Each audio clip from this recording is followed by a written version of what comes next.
अब ठीक है।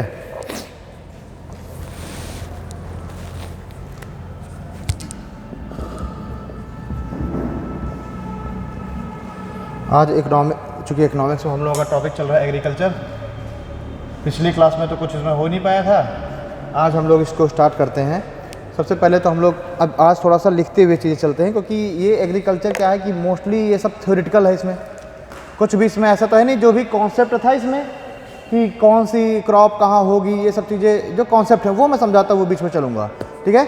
अब इसमें आती हैं चीज़ें फैक्ट वाली, कुछ इसमें समझाने लायक तो है नहीं, तो मैं इसमें आप लोगों को लिखवाते हुए चलता हूँ शॉर्ट में थोड़ा सा, ताकि एक आप लोगों के नोट्स भी रेडी हो जाए। तो इसमें चीज़ें लिखवाते हुए चलते हैं, और जो बीच में समझाने वाली चीज़ें होंगी, जो भी उसके वर्ड होंगे जिसको एलिब्रेट करना है हमको, वो हम लोग उसको समझते हुए चलेंगे, ठीक है। चलिए, तो जब हम लोग सबसे पहले एग्रीकल्चर की बात करेंगे तो इसमें हम लोग इसकी शुरुआत करते हैं, हम लोग इसकी जो डिपार्टमेंट और मिनिस्ट्रीज़ हैं, ठीक है, इसकी जो भी मिनिस्ट्री और डिपार्टमेंट है वहाँ से हम इसकी शुरुआत करेंगे। फिर हम आगे बढ़ते हुए इसमें चीज़ें देखेंगे कि पुराने समय के कुछ जो राजस्व व्यवस्थाएं थी उनको हम लोग देख लेंगे। फिर आज़ाद भारत के बाद उसमें क्या क्या चीज़ें हैं, चेंजेस आए, वो देख लेंगे। एग्रीकल्चर के लिए जो आवश्यक तत्व हैं उनको देखेंगे, और फिर हम इसमें आ जाएंगे जो आपका MSP है, ठीक है, इन सब चीज़ों पे हम लोग आ जाएंगे। जो आपका ये सार्वजनिक वितरण प्रणाली है, इसको हम लोग हो सकता है आज ही क्लास में देख लें। तो ये आपके लिए अभी जो शुरुआत की चीज़ें हैं वो तो केवल फैक्ट है। थोड़ा समझने वाली चीज़ आएगी जब हम लोग MSP वगैरह को देखेंगे, ठीक है। जब हम ये सार्वजनिक वितरण प्रणाली को देखेंगे तो ये क्यों हो रही है, इसके मतलब किस तरीके से इसका एक मैकेनिज्म क्या है, तो वहाँ पर थोड़ी सी कॉन्सेप्चुअल चीज़ें होगी, बाकी सब फैक्ट है। आइए एग्रीकल्चर में पहले तो सबसे पहले हेडिंग डाल लीजिए ministry and department. Agriculture ministry and department,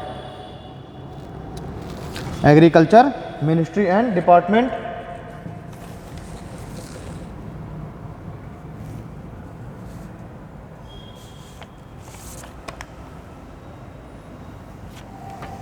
ठीक है, जब हम एग्रीकल्चर मिनिस्ट्री और डिपार्टमेंट हम देखेंगे, ये भी किसी मतलब का नहीं है, बना तो मैंने बहुत कुछ लिया है, कहाँ कैसे जगह फोन में आ नहीं रहा कुछ।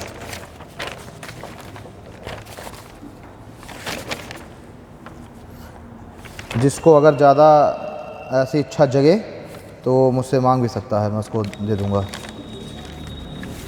ठीक है। बशर्ते जो इसमें जो इसका टेक्स्ट मटेरियल है वो मैं आप लोगों को लिखवा दूँगा, ठीक है।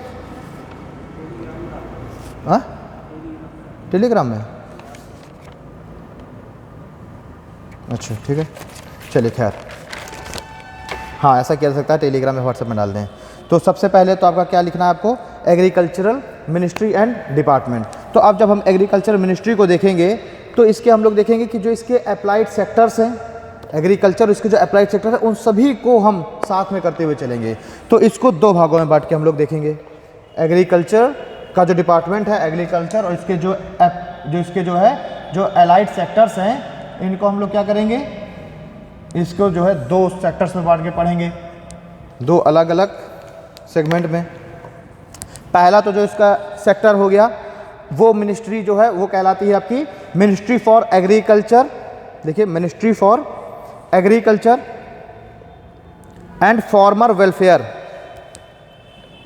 एग्रीकल्चर उसके अलाइड सेक्टर में जो पहली मिनिस्ट्री है वो कहलाती है मिनिस्ट्री फॉर एग्रीकल्चर, ठीक है, एंड फार्मर वेलफेयर। और दूसरी जो मिनिस्ट्री है वो है आपकी ministry for fisheries, animal husbandry,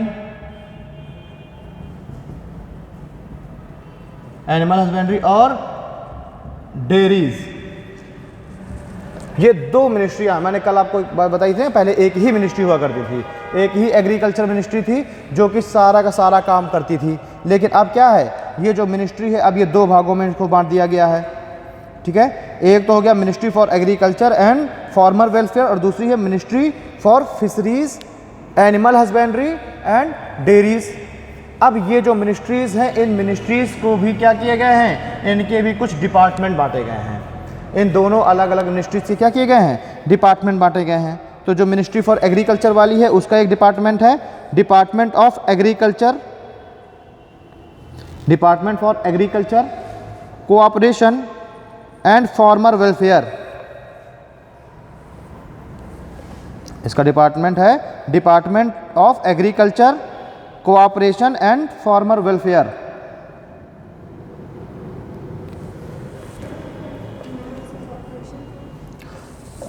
department of agriculture cooperation and farmer welfare. और इसी का दूसरा जो डिपार्टमेंट है ministry of agriculture and farmer welfare वाला दूसरा डिपार्टमेंट है department of agriculture research and education, department of agriculture research, ठीक है, एंड एजुकेशन। तो सीधी सी बात है कि नाम से ही समझ में आ रहा है कि ये वाला जो डिपार्टमेंट है वो क्या काम करेगा, एग्रीकल्चर में जो भी रिसर्च वगैरह संबंधित चीज़ें हैं, किसानों को जो भी क्या करना है उस एग्रीकल्चर संबंधित कोई भी ट्रेनिंग वगैरह देना है, ठीक है। तो ये सारा काम किसके जिम्मेदारी में आ जाएगा, ministry for agriculture and farmer welfare के, यानी कि किसान के उत्थान से संबंधित कोई भी कार्य करेगा तो कौन सी मिनिस्ट्री करेगी, ये वाली मिनिस्ट्री। क्लियर। अगला जो मिनिस्ट्री है ministry for fisheries animal husbandry and dairies वाला, उसके हम डिपार्टमेंट देखें, उसके भी दो डिपार्टमेंट हैं। पहला डिपार्टमेंट है department of animal husbandry and dairying, पहला इसमें डिपार्टमेंट है department of animal husbandry and dairies, ठीक है। और दूसरा जो डिपार्टमेंट है वो है department of fisheries, department of fisheries. पहले ये सब डिपार्टमेंट एक साथ ही काम करते थे, ध्यान देना, पहले ये सब एक ही मिनिस्ट्री के अंदर में थे, लेकिन अब हमने मंत्रालय ही अलग अलग चेंज कर दिए हैं, दो मंत्रालय हमने बना दिए, दो मिनिस्ट्री, और उन दोनों का हमने उन दोनों के अंतर्गत हमने डिपार्टमेंट भी हमने अलग अलग कर दिए। चलिए ये तो हो गया। अब देखिए डिपार्टमेंट ऑफ एनिमल हस्बेंड्री और जो डेयरिंग है उसके अगर हम लोग थोड़ा सा कार्य देखें तो यही एनिमल हस्बेंड्री जो डेयरिंग है, आप लोगों ने कामधेनु योजना वगैरह नाम सुना होगा ना, वो कौन सा मंत्रालय उस योजनाओं को जारी करेगी, यही एनिमल हस्बेंड्री एंड डेयरीज जो मंत्रालय है। मतलब सीधी सी बात है कि ये सारे जो मंत्रालय, ये वाला जो मंत्रालय है वो आप सीधी सी बात देख रहे हैं कि ये वाला जो मंत्रालय है वो किसानों की आय दोगुना करने के लिए ये भी स्कीमें बनाएगी, योजनाएं बनाएगी, ठीक है। इधर वाली जो मिनिस्ट्री है वो क्या कर रही है, वो किसानों को जागरूक करने का कार्य कर रही है, उनको ट्रेनिंग देने का कार्य कर रही है, वहाँ वाली उसके आय के स्रोत डेवलप करने का काम कर रही है, उसके लिए वो फंडिंग वगैरह देगी। यहाँ वाली क्या है, उनकी ट्रेनिंग वगैरह की व्यवस्थाएं कराएगी, ठीक है। जो भी सीड्स वगैरह है, कैसे जो है हाई फर्टाइल हम लोग सीड्स जो मिल रहे हैं उन सभी के लिए काम करेगी। तो इन दोनों का काम अलग अलग हो गया। ये जितना भी अनुसंधान से संबंधित कार्य है, रिसर्च वगैरह, वो ये करेगी, और ये क्या करेगी, ये जो है आपके डेयरी और वगैरह में ये सब वहाँ पे काम करेगी, ठीक है। चलिए ये तो हो गया आपका, ठीक। अब ये एग्रीकल्चर का डिपार्टमेंट तो हो गया, इसमें और कुछ इससे ज़्यादा है नहीं। अब अगर हम लोग बात करें, ठीक है, कुछ चीज़ जैसे कि बात करते हैं,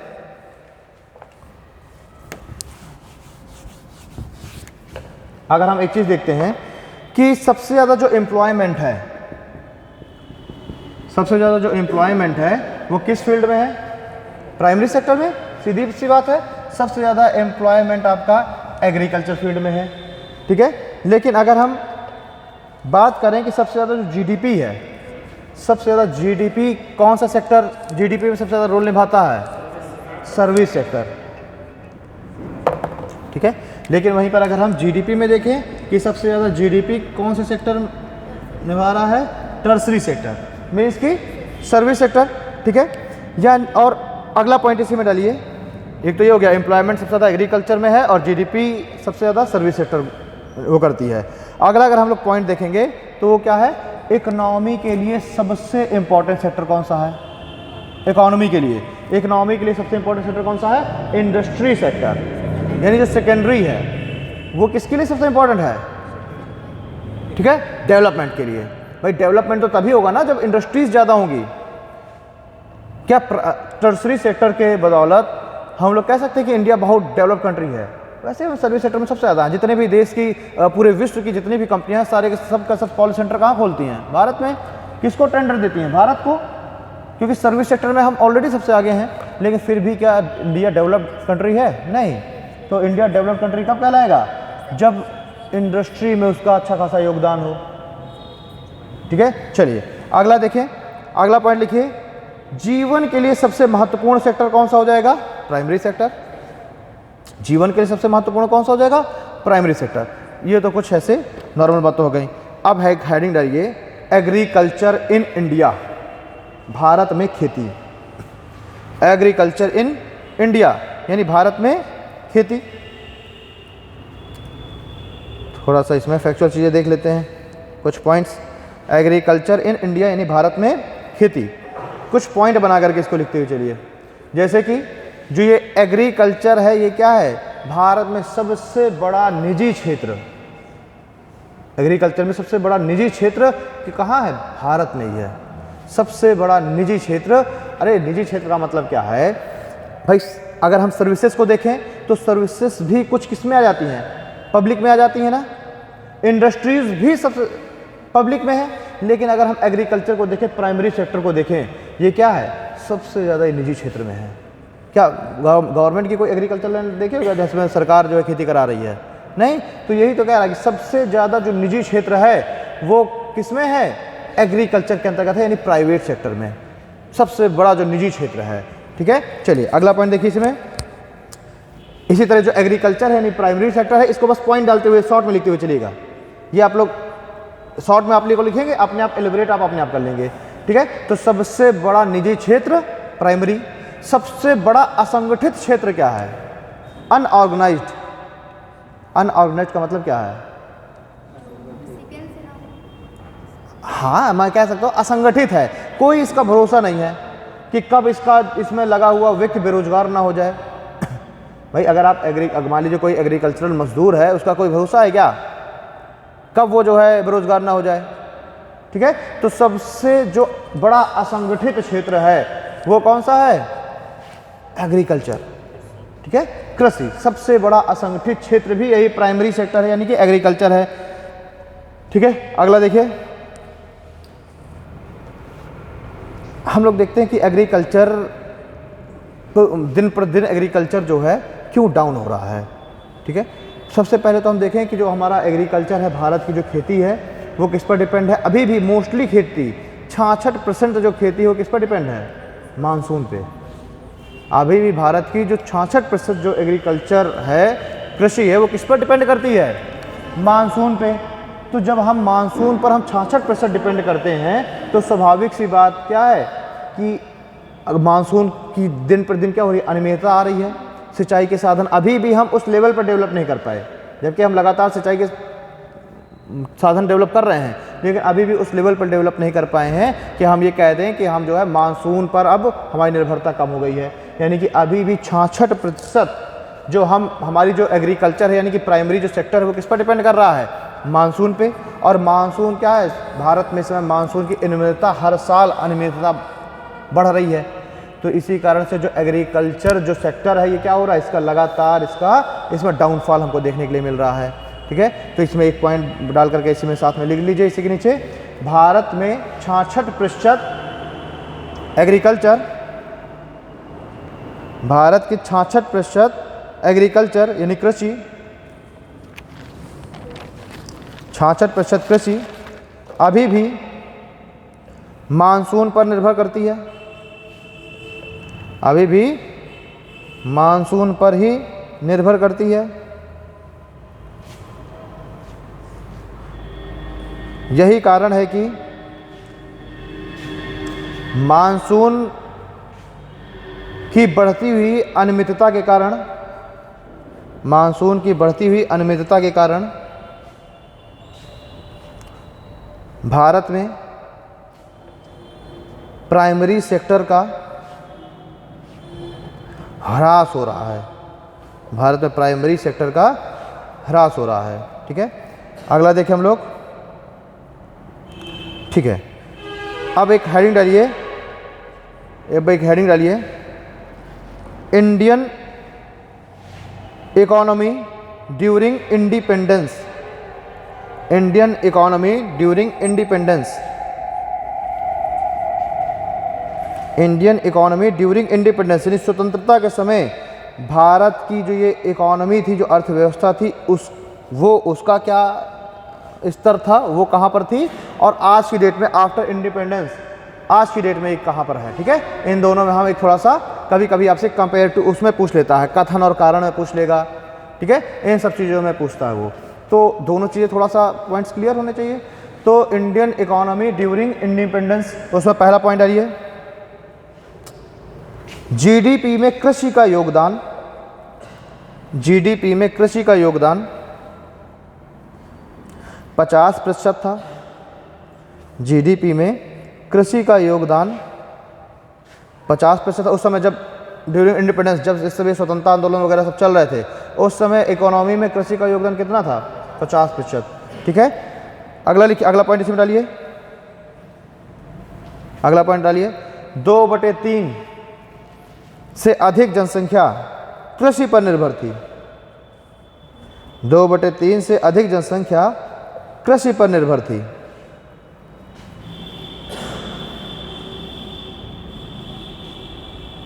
ठीक है, फिर अगला पॉइंट डालिए,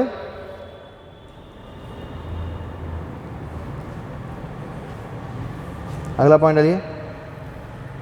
हाँ, अगला पॉइंट आप, ये तो बेकार है, बेकार, ये वाला ठीक है। कृषि आय पर निर्भर जनसंख्या,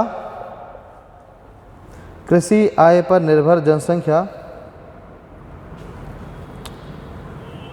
उस समय भी गरीब ही थी, कृषि पर निर्भर जनसंख्या भी, और आज भी क्या है। ठीक है, आज भी, लेकिन आज क्या है, आज जो फिर भी टेक्नोलॉजी वगैरह आ रही हैं, तो फिर भी थोड़ा सा इम्प्रूवमेंट उसका हो रहा है सरकार की नीतियों की बदौलत। तो कृषि क्षेत्र पर निर्भर जनसंख्या क्या थी, ये भी उस समय क्या थी, गरीब ही थी। इसमें भी जो गरीबी है, गरीबी क्या थी, वो हाई थी। ठीक है,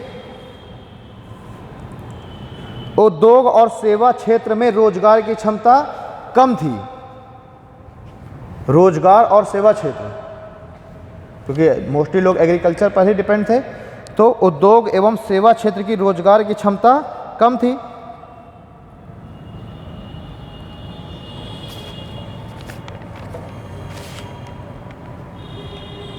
ठीक है, चलिए, ठीक।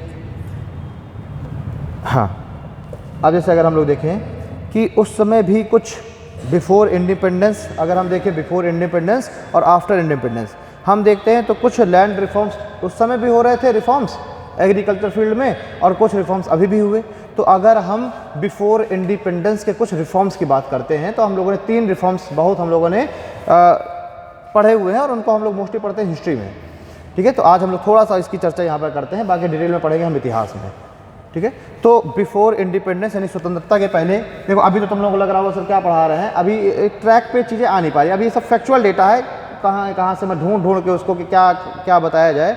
ठीक है, अभी मेन जो फिर एग्रीकल्चर में आता है वो यही सब है, MSP वगैरह चीज़ें जो मेन समझने वाली। अभी ये खुद जो है मैं ढूंढ करके और क्या क्या पॉइंट बता दिए जाए, एक नोट्स बनाने के लिए मैं खुद जो है ढूंढ करके लाया हूँ, मैं सीधे बताऊँ तो। बिफोर अगर हम इंडिपेंडेंस की बात करें, तो बिफोर इंडिपेंडेंस कुछ क्या हुए, कुछ जो है एग्रीकल्चर में भी या राजस्व में हम कहें कुछ संशोधन किए गए, इसमें भी कुछ रिफॉर्म्स किए गए। तो बिफोर इंडिपेंडेंस सम रिफॉर्म्स, इसमें से आप लोगों ने 3 रिफॉर्म्स के नाम बहुत सुने होंगे। पहला रिफॉर्म्स किया गया था स्थायी बंदोबस्त नाम से, किया गया था, पहला बंदोबस्त किया गया था स्थायी बंदोबस्त नाम से। इस स्थायी बंदोबस्त में क्या किया गया, अच्छा उस समय क्या थे कि जैसे लगान की एक जो राशि है वो तय कर दी गई। हाँ, अब इसमें समस्या क्या आ रही थी उसको वसूलने के लिए, कि मान लीजिए अंग्रेज़ों ने कह दिया कि आप 20% अपनी कुल उपज का 20% क्या करेंगे, आप टैक्स जमा करेंगे। अब अगले साल मान लीजिए सूखा पड़ गया, अंग्रेज़ों ने तो कह रखा है कि आप 20% यानी इतना आप क्या करेंगे, आप लगान, अगले साल पड़ गया सूखा, अब वो क्या करें, हमको तो इतना ही चाहिए जितना आपने पिछले बार दिया था। इसमें भी समस्या, या तो अगले साल क्या है उपज बढ़ जाए, और वो लिमिट फिक्स कर दी गई थी, तो भी अंग्रेजों को क्या है फ़ायदा तो हो नहीं रहा था, उतना ही मिल रहा था, समझिए। अब इन्हीं सब चीज़ों को दूर करने के लिए इसको थोड़ा सा और डिटेल्ड हिस्ट्री में आएगा। इन्हीं सब चीज़ों को दूर करने के लिए अंग्रेजों ने क्या कर दिया, परमानेंट सेटलमेंट कर दिया, स्थायी बंदोबस्त की व्यवस्था कर दी। ठीक है, तो एक तो इसमें क्या आया, एक तो आया स्थायी बंदोबस्त। स्थायी, इसमें कैसे क्या किया गया, इसी स्थायी बंदोबस्त में ही क्या किया गया, मान के चलिए कि एक जमीन का एक टुकड़ा है, इस जमीन के टुकड़े को क्या किया गया, कुछ बड़े बड़े भागों में बांट दिया गया और इन बड़े बड़े भागों को कुछ लोगों को दे दिया गया जिनको कहा गया जागीरदार। क्या कहा गया, जागीरदार। और फिर ये जो जागीरदार थे, इन्हीं जागीरदारों ने क्या किया, अब मान लीजिए एक जागीरदार को ये लैंड मिली, इस जागीरदार ने क्या किया, इस लैंड के और छोटे छोटे टुकड़े कर दिए और किनको दे दिया, अपने नीचे कुछ लोगों को दे दिया और उसको क्या कहा गया, जमींदार। ठीक है, अब देखिए अंग्रेजों ने क्या किया, जमींदार और जागीरदारों के साथ ही अंग्रेजों ने बातचीत की। इन्होंने क्या कहा कि इस लैंड से हमको इतना चाहिए हर साल, मान के चलिए कि 1/9 हिस्सा कुल उपज का 1/9 हिस्सा फिक्स किया गया। ठीक है, 1/9 हिस्सा कुल उपज का फिक्स किया गया था इसमें स्थायी बंदोबस्त में। अंग्रेजों ने कहा कि इस लैंड से हमको 1/9 चाहिए। अब 1/9 में क्या है, 1/8 आप हमको दे दीजिएगा और उसका एक हिस्सा, मतलब 8 हिस्सा आप हमको दे दीजिएगा और एक हिस्सा आप अपने पास रख लीजिएगा। जागीरदारों ने भी कहा ठीक है। अब चूंकि जागीरदार क्या है, इनके पास इतना बड़ा क्षेत्र है, तो उन्होंने भी क्या किया, अपना वर्कलोड कम करने के लिए अपने इस पूरे क्षेत्र को जमींदारों को बांट दिया और उसने भी इनके साथ फिक्स कर लिया डील कि आप जो है इतना इतना आप रेवेन्यू वसूलिए और उसमें से 1 शेयर आप हमको दे दीजिए, मतलब 1 शेयर आप अपने पास रख लीजिए, बाकी हमको दे दीजिए। अब जागीरदार क्या करेंगे, वो भी एक हिस्सा अपने पास बचा के बाकी कहाँ भेज देंगे, अंग्रेजों के पास। इससे अंग्रेजों की तो समस्या दूर हो गई भाई, उनको भाई हर साल की माथापच्ची खत्म कि कभी घट रहा है, कभी बढ़ रहा है, कि अकाल आ रहा है, कि क्या है। अब उनको सीधे सीधे उन्होंने डील किससे कर लिया, जागीरदारों से, कि आप हमको इतना दीजिए बस, बाकी वो अकाल पड़े कुछ भी हो। अब एक बार बताओ कि ये एक तरीके से इसको कहा तो जा रहा है रिफॉर्म्स ये, लेकिन रिफॉर्म्स किसके लिए हैं, ये अंग्रेजों के लिए फ़ायदेमंद हुए ना, किसानों के लिए क्या फ़ायदेमंद हुए रिफॉर्म्स? नहीं, क्योंकि किसानों की तो दिक्कतें और बढ़ गई, किसानों की दिक्कतें तो यहाँ से और बढ़ गई, क्योंकि ये अब ये एक मीडिएटर एक वर्ग आ गया। इसमें क्या है, एक ये मीडिएटर वर्ग की भी उत्पत्ति हो गई, जागीरदार और जमींदार, जो कि क्या, जिनकी स्वयं तो वो नहीं अपनी खेती में मेहनत कर रहे थे, लेकिन वो निर्भर किस पर थे, किसानों पर। पंडित जी, पांडे है ना आप, पंडित जी क्या फुल नेम लिखते हैं आप? मिश्रा हैं, मिश्रा जी हैं, ठीक, कंफ्यूज हो गए, विजय मिश्रा है, विजय पांडे मेरा मित्र था, विजय पांडे, तो उससे थोड़ा सा मैं, ठीक है। तो एक तो जैसे कि आपका यही हो गया, जमींदारी वगैरह जो व्यवस्था की गई, ठीक। खैर ये थोड़ा सा इसमें अगर हम लोग देख लेंगे कि जो परमानेंट सेटलमेंट है वो आखिरकार उस समय गवर्नर कौन था, कॉर्नवालिस। तो इस पॉइंट को लिख लीजिए, ये फैक्चुअल चीज़ें हैं थोड़ा सा। तो सबसे पहले क्या किया गया, जमींदारी सिस्टम लेकर के आया गया, परमानेंट, इसी को कहा गया परमानेंट सेटलमेंट एक्ट। जमींदारी सिस्टम, इसी को कहा जाता है परमानेंट सेटलमेंट एक्ट 1793।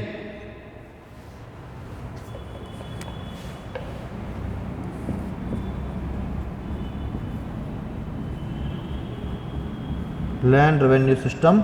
इस लैंड रेवेन्यू सिस्टम में हम 3 सिस्टम देखेंगे, एक तो जमींदारी सिस्टम, इसी को क्या कहा जाता है, स्थायी बंदोबस्त, यानी कि परमानेंट सेटलमेंट 1793 में किसके द्वारा स्टार्ट किया गया, लॉर्ड कॉर्नवालिस। दूसरा जो सिस्टम है वो है रैयतवाड़ी,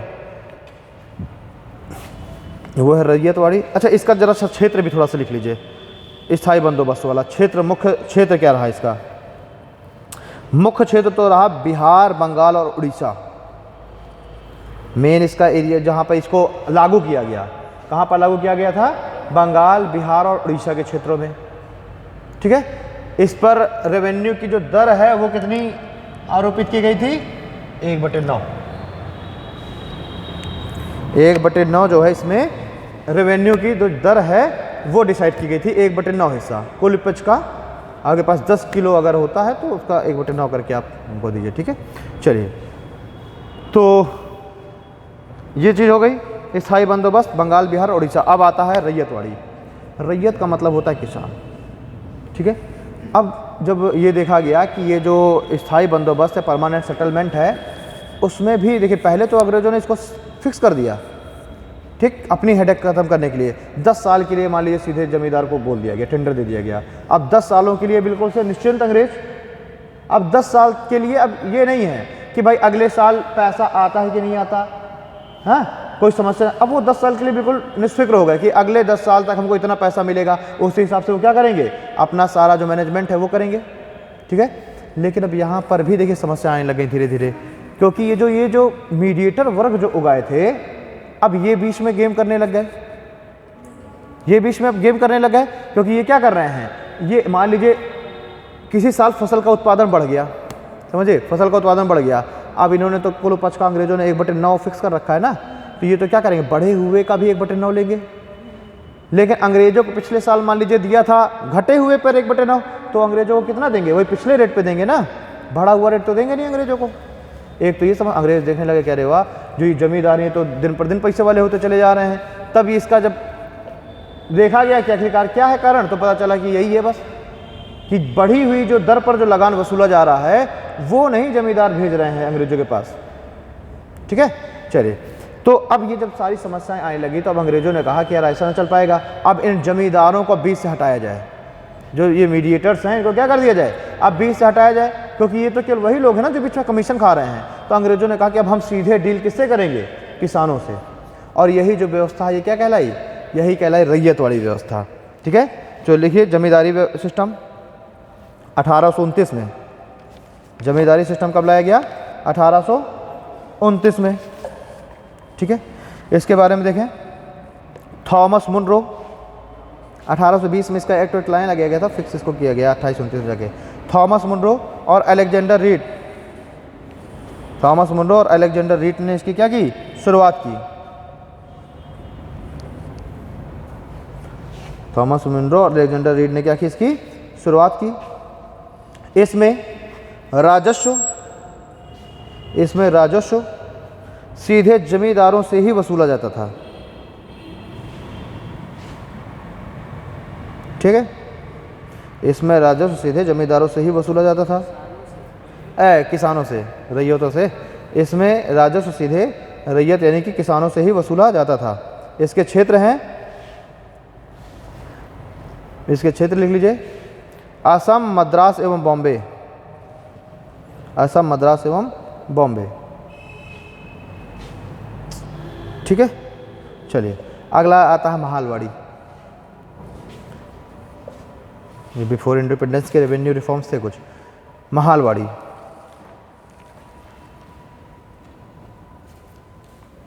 महालवाड़ी इसको जो शुरुआत किया लॉर्ड विलियम बेंटिक ने, महालवाड़ी लॉर्ड विलियम बेंटिक ने इसकी शुरुआत की। इसके जो क्षेत्र हैं वो हैं पंजाब, हरियाणा एवं गंगा घाटी, पंजाब, हरियाणा, गंगा घाटी, आगरा, यानी कि जो आपका पश्चिमी उत्तर प्रदेश वाला पूरा क्षेत्र है वो पूरा का पूरा रीजन, उसमें कौन सी व्यवस्था चालू की गई, महालवाड़ी। इसमें क्या था, महालवाड़ी सिस्टम में क्या था, महालवाड़ी सिस्टम में मान लीजिए कोई एक गांव है, पूरे का पूरा एक क्षेत्र है, गांव है, उस गांव का मान लीजिए कोई क्या है, प्रधान है, सरपंच है। अच्छा, प्रधान वगैरह की संकल्पना वहीं से स्टार्ट हुई, प्रधान, सरपंच वगैरह, मतलब एक पूरे के पूरे गांव, उसके आसपास वाले छोटे छोटे और भी वो क्षेत्र आ रहे हैं, उन सभी को मिला करके एक महाल घोषित किया गया, यानी कि एक से अधिक गांवों को मिला करके क्या घोषित किया गया, एक महाल, यानी गांवों का एक ग्रुप। उसमें एक गांव भी हो सकता था या एक से अधिक गांव भी हो सकते थे, और उनके बीच में एक आदमी बना दिया गया और उसको जिम्मेदारी दे दी गई कि तुम्हें क्या करोगे, तुम्हें रेवेन्यू वसूलोगे और हमको ला करके रेवेन्यू दोगे, राजस्व दोगे, ठीक है। तो महालवाड़ी सिस्टम क्या हो गया, लिख लीजिए, एक या एक से अधिक गांवों को मिलाकर, एक या एक से अधिक गांवों को मिलाकर एक महाल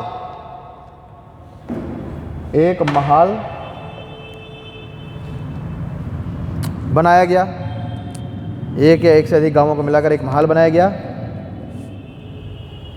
और और भूमि को महालों में विभाजित किया गया। भूमि को डिसाइड कर देगा कि इस महाल के अंतर्गत इतनी जमीन आएगी, ठीक है। और भूमि को महालों में विभाजित किया गया तथा राजस्व के भुगतान के लिए एवं संकलन के लिए, संग्रहण के लिए एवं राजस्व के भुगतान एवं संग्रहण के लिए महाल में ही एक व्यक्ति नियुक्त किया गया। महाल में ही एक व्यक्ति नियुक्त किया गया। इसमें राजस्व ग्राम समुदाय द्वारा ही एकत्रित करके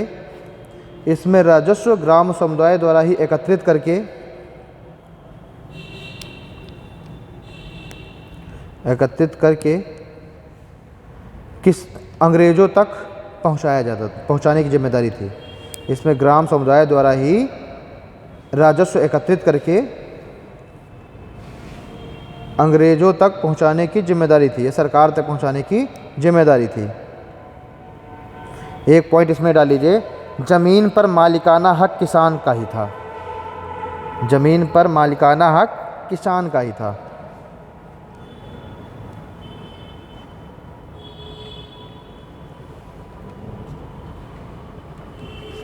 ज़मीन पर मालिकाना हक किसका हो गया? किसान का हो गया, ठीक है। अब हेडिंग डालिए, आज़ादी के बाद सुधार। आज़ादी के बाद सुधार एवं सरकारी पहल, सरकार के द्वारा जो पहल की गई और कुछ जो सुधार हुए, ठीक है। आज़ादी के बाद प्रमुख सुधार एवं सरकारी पहल। उसमें पहला पॉइंट है ये बिचौलियों का अंत।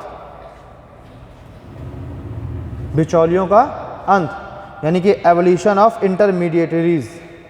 यही जो बिचौलिए थे, जमींदार, ठीक है, ये इसी तरह के जो थे, जैसी आज़ाद हुए तो सबसे पहले इन्हीं का समाप्त किया गया। जमींदारी प्रथा को क्या किया गया? इसका उन्मूलन किया गया, इसको समाप्त किया गया, ठीक है। तो सबसे पहला पॉइंट क्या हो गया? एवोल्यूशन ऑफ इंटरमीडिएटरीज यानी बिचौलियों का अंत। दूसरा पॉइंट डालिए, किराएदारी सुधार। किराएदारी सुधार यानी कि टेनेंसी रिफॉर्म्स। टेनेंट्स मीन्स होता है किराएदार, तो टेनेंसी रिफॉर्म्स, किराएदारी सुधार, ठीक है। इस किराएदारी सुधार में सबसे पहले एक एक्ट लाया गया, रेगुलेशन ऑफ रेंट एक्ट।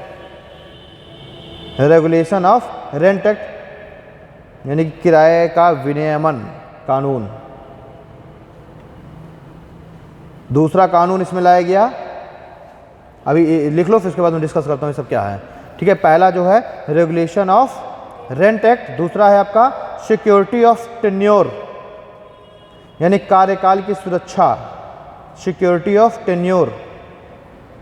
और तीसरा इसमें लाया गया ऑनरशिप राइट्स टू टेनेंट्स।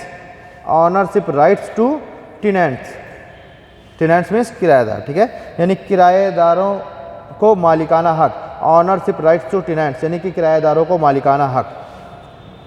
अब देखिए, सबसे पहले नीचे से इसी से स्टार्ट करते हैं, किराएदारों को मालिकाना हक से। मान के चलिए कि इसमें किया क्या गया, हम लोग देख रहे थे कि अभी भी अगर हम लोग गांव में देखते हैं तो अभी भी बटाईदारी व्यवस्था चलती है ना। बटाईदार क्या वो ज़मीन का वास्तविक मालिक है? नहीं है, लेकिन वो क्या कर रहा है? ज़मीन में पूरी मेहनत कर रहा है, उसको पूरा मालिक से ज़्यादा अनुभव है, लेकिन क्या है, उसका मालिकाना हक नहीं है उस ज़मीन में, ठीक है। तो जब भारत आज़ाद हुआ तो ये मान के चले कि पूरी की पूरी ज़मीन किनके पास थी? जमींदारों और जागीरदारों के पास। यानी एक बहुत बड़ा तबका ऐसा था जिनके पास अपनी स्वयं की ज़मीन ही नहीं थी। स्वयं की ज़मीन नहीं थी तो वो क्या कर रहे थे? जमींदारों और जागीरदारों की ज़मीनों पर केवल खेतिहर मजदूर के रूप में काम कर रहे थे, और वो जो है कभी भी इनको अपनी ज़मीन से बेदखल कर देते थे। तब ये एक कानून लेकर के आया गया, किराएदारों के लिए मालिकाना हक से संबंधित। यानी कि अगर कोई भी ऐसा बटाईदार या ऐसा जो लैंड ग्रैबर है, वो अगर एक निर्धारित समय से काम कर रहा है उस ज़मीन में, तो अब वो जो ज़मीन का मालिक है वो अब उसको बिना कारण से उसकी ज़मीन से नहीं हटा सकता। यानी उसके भी क्या किए, पहली बात तो उसके मालिकाना हक, एक राइट्स उसके फिक्स किए गए कि बटाईदार को सीधे ही मकान जो ज़मीन का मालिक है वो हटा नहीं सकता। ठीक है। दूसरी चीज़ क्या की गई, यहीं पर सीलिंग वगैरह से संबंधित कुछ कानून आए। सीलिंग का नाम सुने हैं? सीलिंग आया, विनोबा भावे ने भूदान वगैरह चलाए आंदोलन।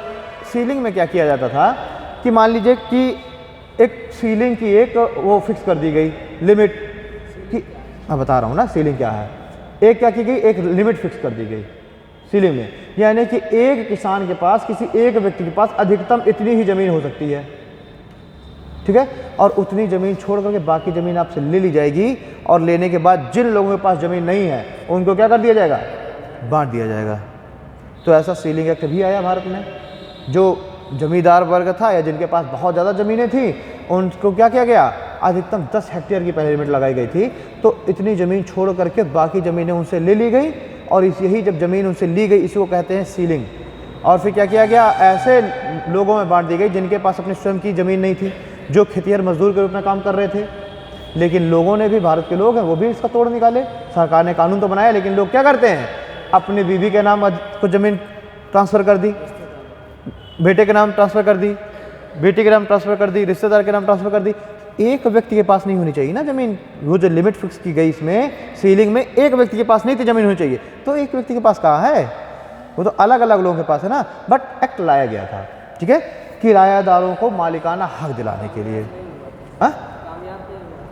हाँ हुआ, सीलिंग चला, लेकिन हम कह दें कि ये सक्सेस हुआ बहुत ज़्यादा नहीं हो पाया, क्योंकि लोगों ने इसके क्या कर लिए, लोगों ने इसमें लूप होल निकाल लिए। हुआ सीलिंग वगैरह, हम लोग भी जब नहीं ये सब पढ़ते थे तो हम लोग भी गांव में सुनते थे सीलिंग में हमारी इतनी ज़मीनें चली गई, ये हमारी ज़मीन थी सीलिंग में चली गई। तो गांव वाले बताते नहीं हैं भाई, ज़मीन के तो अब टुकड़े छोटे दिख रहे हैं ना। आज से 30-40 साल पहले अगर आप देखिए तो ज़मीनों के लोगों के पास टुकड़े ज़्यादा थे, ज़्यादा बड़ी ज़मीन थी। अब उस ज़मीन के टुकड़े होते चले जा रहे हैं, अब छोटे छोटे। तो अभी भी अगर आप गाँव में जाइएगा, जिसके दादी बाबा वगैरह जीवित थे उनसे पूछेगा तो हमेशा उनके एक ही अफसोस रहता है, हमारी वो ज़मीन हमारी थी, सीलिंग में चली गई है। ठीक है, तो इसी के तो ये अभी भी वो बताते रहते हैं कि, और वो ज़मीन किसको दी गई होगी, जो भूमिहर था, जिसके पास ज़मीन नहीं थी, ताकि समाज में क्या आ सके, एक इक्वलिटी आ सके भाई, समाज में क्या आ सके, इक्वलिटी आ सके। दूसरा पॉइंट मैंने क्या बताया आपको, टेंडेंसी रिफॉर्म्स, इसमें security of tenure. Security of tenure क्या है, अब वही चीज़ है इसमें, सिक्योरिटी ऑफ टेन्योर वही है कि मान लीजिए अगर कोई खेतीहर मजदूर है, कोई बटाईदार है, वो अगर क्या कर रहा है, वो अगर आपकी ज़मीन को बटाई में ले रहा है, उसमें काम कर रहा है, तो उसके लिए एक किरायादारी नामा उसमें तैयार किया जाएगा। यानी कि एक टेन्योर उसको फिक्स कर दिया जाएगा, इतने समय के लिए ज़मीन इसके पास रहेगी।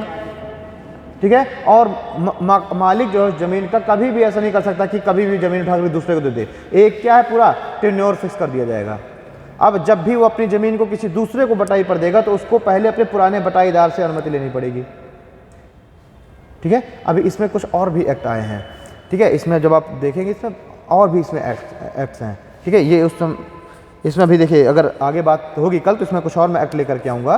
तो उसमें क्या है कि बहुत सारे कानून हैं ऐसे, हम लोग गाँव में देखते हैं, गाँव में ये अप्लाई नहीं हो पाते, गांव में अप्लाई नहीं हो पाते। आज हमने किसी को बटाई में ज़मीन दे दी, कल किसी और को बटाई में ज़मीन दी, क्योंकि हम क्या है उसका कोई लीगल कोई वो नहीं बनवा रहे हैं। जबकि प्रावधान ये है कि अगर आपकी ज़मीन को लगातार कोई 10-12 साल से अगर ले रहा है, तो अब अगर आपको अपनी ज़मीन बटाई में देनी है तो पहले मौका आपको उसी को देना पड़ेगा। या तो वो आपका बटाईदार अगर उसकी डेथ हो गई तो पहले आपको उसके बच्चों से पूछना पड़ेगा। अगर वो आपकी ज़मीन बटाई में लेने से मना कर देते हैं तब आप ज़मीन दूसरे को दे सकते हैं। ये भी सब क्या है, ये भी एक्ट आए हैं। बट क्या है कि हमारे समाज में ये उस तरीके से अप्लाई नहीं हो पाते, क्योंकि हम लोग उसका कोई भी लीगल वो नहीं अपनाते। ठीक है, चलिए अगला जो तीसरा इसमें सुधार है, पहला तो सरकारी पहला हमने देख ली, पहला जो रिफॉर्म्स है वो तो हमने देख लिया, एबोलिशन ऑफ इंटरमीडिएटरीज। दूसरा हमने देखा टेनेंसी रिफॉर्म्स, यानी किराएदारी से संबंधित सारी चीज़ें। जो किराएदार मतलब यहाँ पर सारी ज़मीन के किराएदार हैं, ये जो बटाईदार हैं, ये जो घर में किराएदार रहते हैं इसकी बात नहीं चल रही, ये एग्रीकल्चरल टेनेंसी की बात चल रही है। ठीक है, टेनेंट्स की। तो इसमें टेनेंसी रिफॉर्म्स में हमने देख लिए 3 चीज़ें। रेगुलेशन ऑफ रेंट, मतलब ऐसा भी नहीं, रेगुलेशन ऑफ रेंट में क्या है, रेंट रेगुलेट किया जाएगा। बार बार आप अपने मर्जी से नहीं उसको बढ़ा सकते कि आज आपने इस कीमत पर लैंड दी थी और जैसे ही उसने क्या किया, जैसे ही मान के चलिए सरकार ने पट्टे में ज़मीन दे दी, ठीक है, अब सरकार ने पट्टे में ज़मीन दे दी, आप उसमें एग्रीकल्चर कर रहे हैं और अचानक से 6 महीने बाद कोई आदेश आ जाए कि आपकी इस ज़मीन पर जो किराए की दर है वो बढ़ाई जाती है। जब आपकी फसल खड़ी है और उसी समय अगर आपसे कह देता है या सरकार का आदेश आ जाए या फिर आपने किसी की ज़मीन रेंट पे ली और कह दे 6 महीने बाद कि हम इसका क्या कर रहे हैं, किराया डबल कर रहे हैं, तो वहाँ समस्या है ना, क्योंकि आपकी तो क्रॉप जो है खड़ी है, अब आप तो कुछ कर नहीं सकते। तो इसको भी रेगुलेट करने के लिए भी रेंट आया, ठीक है, रेगुलेशन ऑफ रेंट एक्ट, किराएदारी का विनियमन, यानी कि इसको क्या किया जाएगा, फिक्स किया जाएगा। दूसरा आपने देख लिया सिक्योरिटी ऑफ टेन्योर, कार्यकाल की सुरक्षा, और तीसरा आपने देख लिया ऑनरशिप राइट्स टू टेनेंट्स, ठीक है। चलिए अब तीसरा इसमें देखेंगे हम लोग, तीसरी सरकार की जो रिफॉर्म्स है वो है रीऑर्गेनाइजेशन ऑफ एग्रीकल्चर, कृषि का पुनर्गठन, रीऑर्गेनाइजेशन ऑफ एग्रीकल्चर यानी कि कृषि का पुनर्गठन। अब इस कृषि के पुनर्गठन में अब वो बातें आ रही हैं सीलिंग वगैरह संबंधित, ठीक है। वहाँ पे तो मैंने आपको एक एग्जांपल देके बता दिया सीलिंग क्या है। यहाँ पर आता है आपका कृषि का जब पुनर्गठन की बात आएगी, रीऑर्गेनाइजेशन ऑफ एग्रीकल्चर, तो अब इसमें हम लोग देखेंगे पहला पॉइंट है इसमें भूमि का पुनर्वितरण। रीऑर्गेनाइजेशन ऑफ एग्रीकल्चर के अंतर्गत पहला जो इसमें सुधार किया गया वो है भूमि का पुनर्वितरण, यानी कि redistribution of land, redistribution of land, भूमि का पुनर्वितरण। मतलब क्या है कि एक बार जो भूमि का वितरण अंग्रेजों के समय में हो गया था और जो जमींदार और जागीरदार वर्ग वो उस ज़मीन को अपना मालिकाना हक जमा करके बैठा हुआ है, अब उनसे क्या करना, अब एक बार फिर से ये समय आ गया है कि हम उस ज़मीन का एक बार फिर से बंटवारा वो करें, वितरण करें। भाई तब की कंडीशन अलग थी, तो जिनके पास ज़्यादा ज़मीन इकट्ठी हो गई वही तो ये जमींदार वर्ग बन गए ना, और एक बड़ा तबका ऐसा है जिनके पास ज़मीन ही नहीं है। तो अब ये कानून लेकर के आया गया, रीडिस्ट्रीब्यूशन ऑफ लैंड के लिए कानून लाया गया कि अब सारी ज़मीनों को हम क्या करें, एक बार फिर से नए ढंग से हम इसका वितरण करें, जिससे कि ये समाज में इक्वलिटी आए, ये जो असमानता है ये दूर हो। मतलब एक के पास बहुत ज़्यादा ज़मीन है, एक के पास ज़मीन ही नहीं है, इसको समाप्त करके देखिए ये भी क्या है, ये भी एक तरीके का साम्यवाद की ही अवधारणा चल रही है। लेकिन हमने क्या कहा था कि हमने विशिष्ट साम्यवाद को अपनाया हुआ है। हमने ऐसा नहीं किया कि हमने पूरी ज़मीनें उनसे ज़बरदस्ती खींच ली, ठीक है। हमने क्या किया, हमने एक्ट बनाया कि इतनी ज़मीनें की लिमिट इतनी छोड़ करके और एक्स्ट्रा जो ज़मीन है उसको लेकर के और फिर उसका वितरण कर देना, ठीक है। यही इसी को हम लोग गाँव वगैरह हम लोग कह देते हैं सीलिंग कानून, ठीक है। यही जो भूमि का पुनर्वितरण के लिए जो एक्ट लाया, जो कानून लाया गया, इसी को हम कह देते हैं सीलिंग कानून, ठीक है। सीलिंग एक्ट क्या किया गया कि जो भी जिनके पास ज़्यादा ज़मीनें थी उनसे लेकर के ज़मीन और उसका फिर से वितरण कर दिया, यानी कि जो आपके जो जिनके पास ज़मीनें नहीं थी उनको दे दिया गया। दूसरा है कंसोलिडेशन ऑफ लैंड, यानी कि भूमि का एकीकरण। कंसोलिडेशन ऑफ लैंड मीन्स की भूमि का एकीकरण।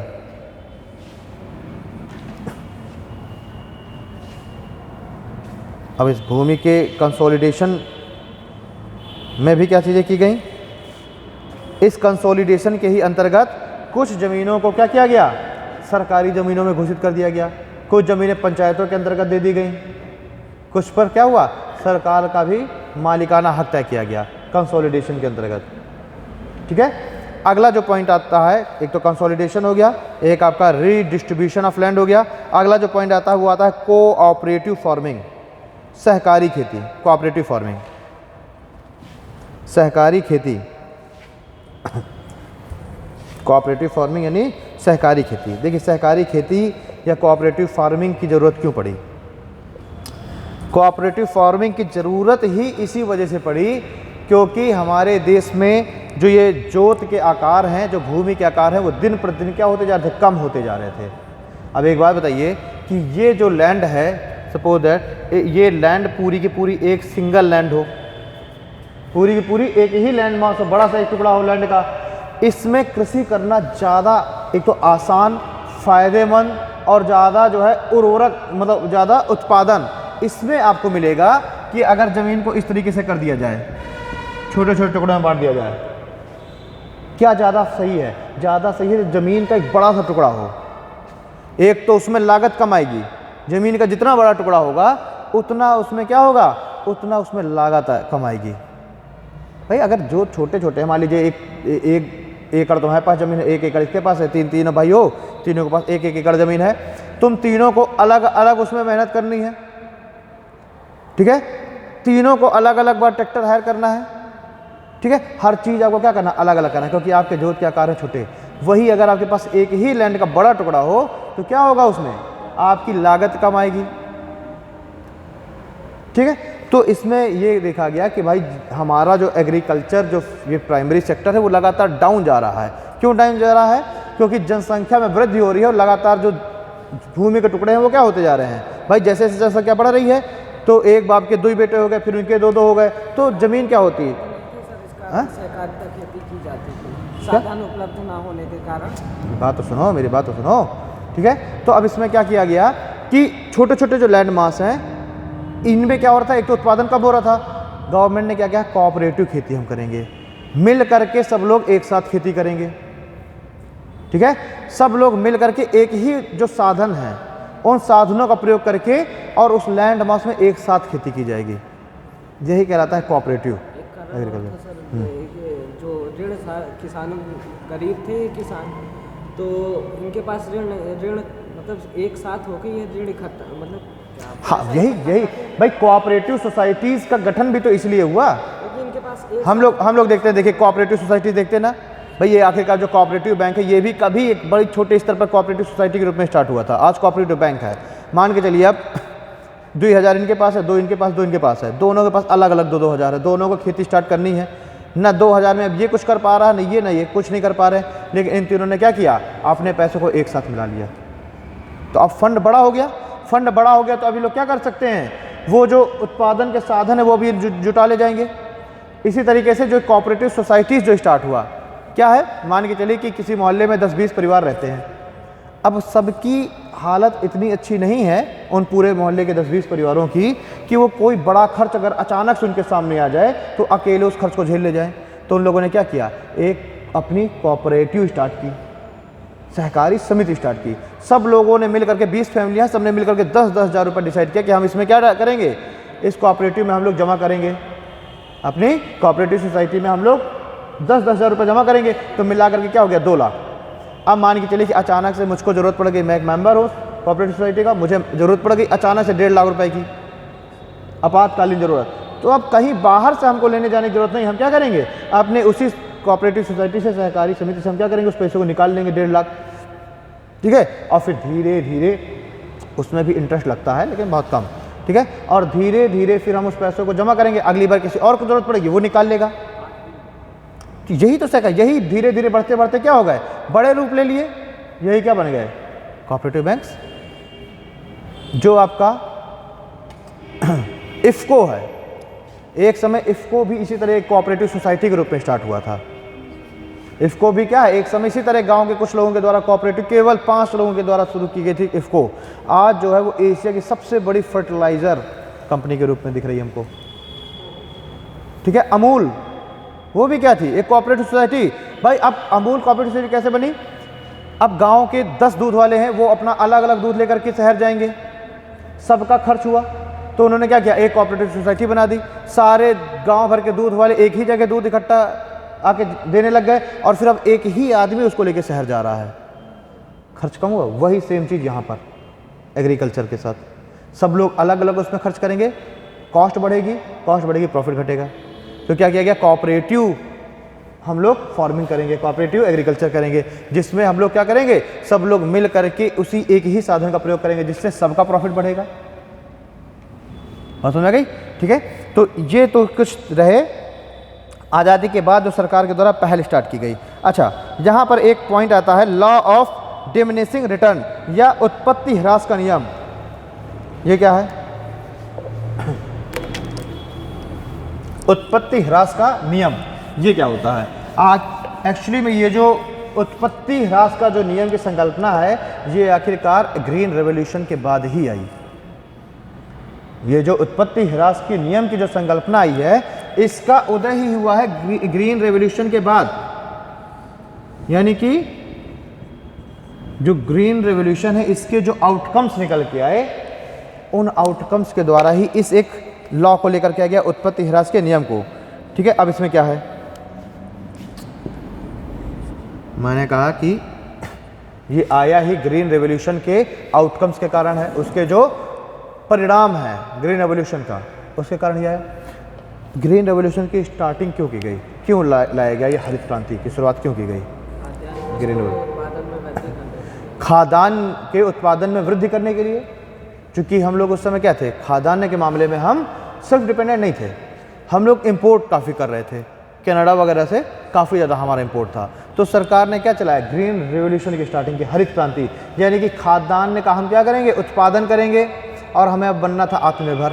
ठीक है, अब मान के चलिए कि कोई ज़मीन है, उस ज़मीन में क्या हो रहा है, हम पारंपरिक ढंग से खेती कर रहे थे, पुराने ढंग से हम पारंपरिक ढंग से खेती कर रहे थे, उसमें ये काऊ डंग जो कंपोस्ट है ये सब हम डाल करके अपना बढ़िया से, जिसे हम ऑर्गेनिक फार्मिंग, अब फिर से जिसकी संकल्पना वापस से आ रही है, लोग मोटिवेट हो रहे हैं, ऐसे ही हम लोग खेती कर रहे थे। तो जो खेत है उसमें सपोज दैट 1 हेक्टेयर में 1 कुंटल गेहूँ हो रहा था, उसमें हेक्टेयर में 1 कुंटल गेहूँ हो रहा था। सरकार ने क्या कहा कि हमको किसी भी तरीके से इस उत्पादन को बढ़ाना है, और सरकार ने इसीलिए ग्रीन रेवोल्यूशन की स्टार्टिंग की, हरित क्रांति, इसमें क्या किया गया, लोगों किसानों को जो भी आवश्यक चीज़ें थी सब दिए गए, पेस्टिसाइड्स कीटनाशक वो बांटे गए, यूरिया बांटा गया, DAP वगैरह, पानी की सुविधा दी गई। ठीक है, पानी की सुविधा दी गई। उसके बाद हाई फर्टाइल वैरायटी के सीड्स दिए गए, विदेशों से मैक्सिकन सीड्स वगैरह मंगाए गए। ठीक है, विदेशों से सीड्स मंगाए गए उन्नत किस्म के, और वो लोगों को क्या किया गया, वो जो है बांटा गया उन्नत किस्म के बीज। अच्छा, लोगों ने भी खूब इन सब का इस्तेमाल किया, और इसका इस्तेमाल करते ही बिल्कुल सडन चेंज आया। जिस खेत में 1 कुंटल गेहूँ हो रहा था उसमें 15-15 कुंटल गेहूँ, मतलब 15-15, 20-20 गुना ज़्यादा उत्पादन बढ़ गया अचानक से। ठीक है, हम जो है बहुत जल्दी 2 से 3 साल में हम सेल्फ डिपेंडेंट हो गए। ठीक, लेकिन अब उसका जो दूरगामी प्रभाव है वो अब देखने के लिए मिल रहा है। भाई स्टार्टिंग तो की गई, अगर हम देखें, जैसे अगर हम टाइम और प्रॉफिट का अगर हम ग्राफ देखते हैं तो हम देख रहे हैं कि जैसी हरित क्रांति की स्टार्टिंग हुई, बड़ी तेजी के साथ हमारा ग्राफ ऊपर बढ़ा, बहुत तेज। लेकिन ज़मीन की भी तो एक लिमिट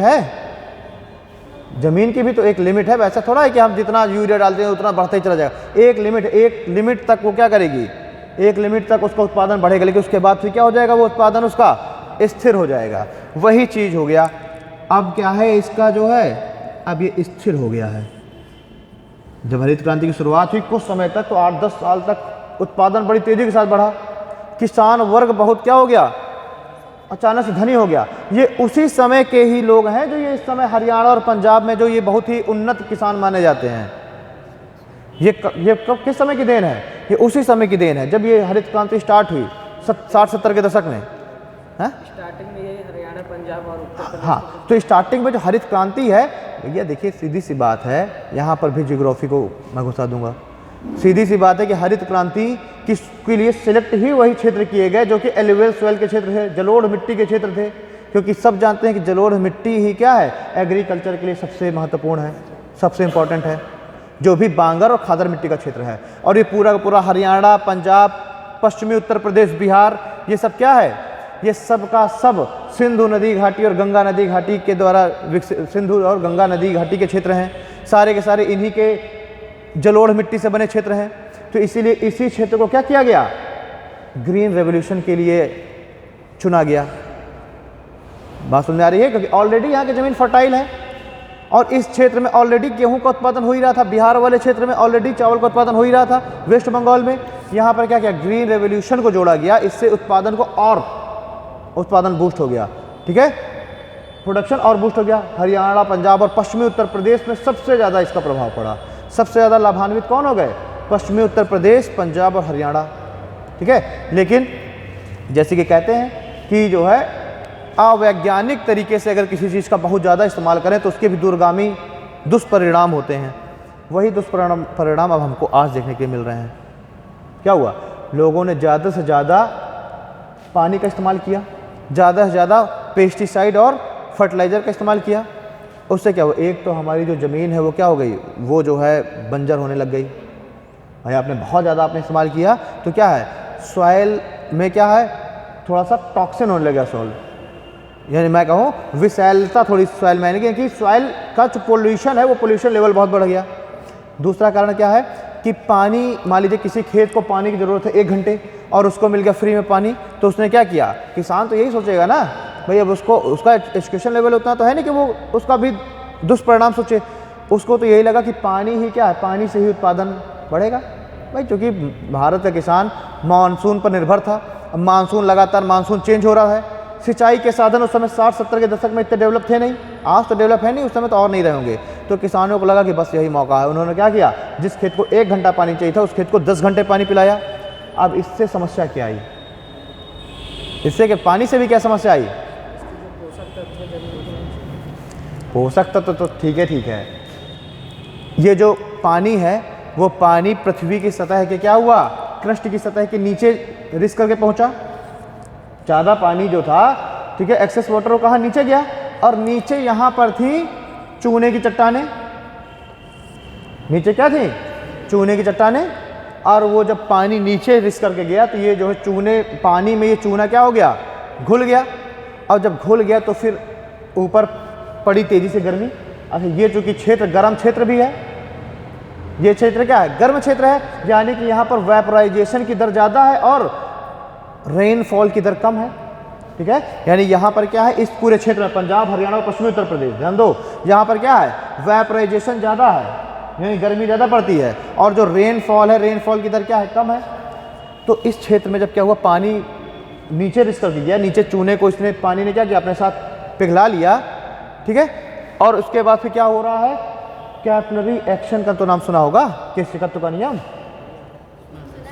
ठीक है। उसी कैपिलरी एक्शन के द्वारा इसमें घुला हुआ जो चूना है वो इस पानी के साथ कहाँ आ गया, ऊपर परत में आ गया, और यहाँ पर ये सब आके जम गया। उसके बाद हुआ वेपराइजेशन, जब वेपराइजेशन हुआ तो क्या हो गया, पानी तो उड़ गया, रह क्या गया खेत में, चूना, और यही जब चूना रह गया तो इसने क्या कर दिया, मिट्टी की क्षारीयता बढ़ा दी, कैल्शियम कार्बोनेट की गांठें मिल गई इसमें मिट्टी में, मिट्टी कैसी क्षारीय मिट्टी हो गई।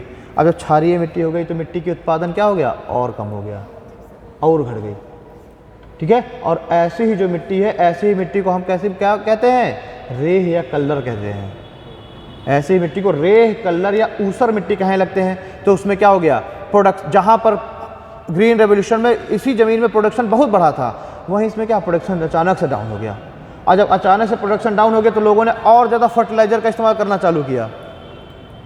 इसलिए आप देखते हैं कि पंजाब में तो अभी रिसर्च किया गया था, उसके जो ये है सीड्स वगैरह हैं, गेहूं के बीज वगैरह हैं, इसमें बहुत हाई लेवल पर यूरिया का कंटेंट मिला है। मतलब वैज्ञानिकों ने सीधे कहा है कि ये तो बिल्कुल खाने योग्य ही नहीं है। इतना ज़्यादा उसमें DAP वगैरह का इस्तेमाल किया गया, यूरिया वगैरह का, कि वो जो अब भाई एक्सट्रीम लेवल पर तो हर चीज़ नुकसान करेगी ना। तो उसने उत्पादन तो बढ़ाया, लेकिन उसका जो असर है, जो तत्व है, किसमें आ रहा है, फसल में आ रहा है, ठीक है। तो मैंने क्या किया, उत्पत्ति ह्रास का नियम, नाम से समझिए ना, उत्पत्ति में ह्रास, ये किसकी देन है, ग्रीन रेवोल्यूशन की। ये ग्रीन रेवोल्यूशन की देन है, हरित क्रांति की। पहले तो प्रोडक्शन अचानक से बढ़ा, और प्रोडक्शन बढ़ा तो क्या हो गया, प्रॉफिट बढ़ा, लेकिन फिर प्रोडक्शन क्या हो गया, प्रोडक्शन अचानक से स्थिर हो गया। अब सोचो समस्या इसकी और क्या आई, कुछ पूछ रहे थे क्या, इससे समस्या क्या आई।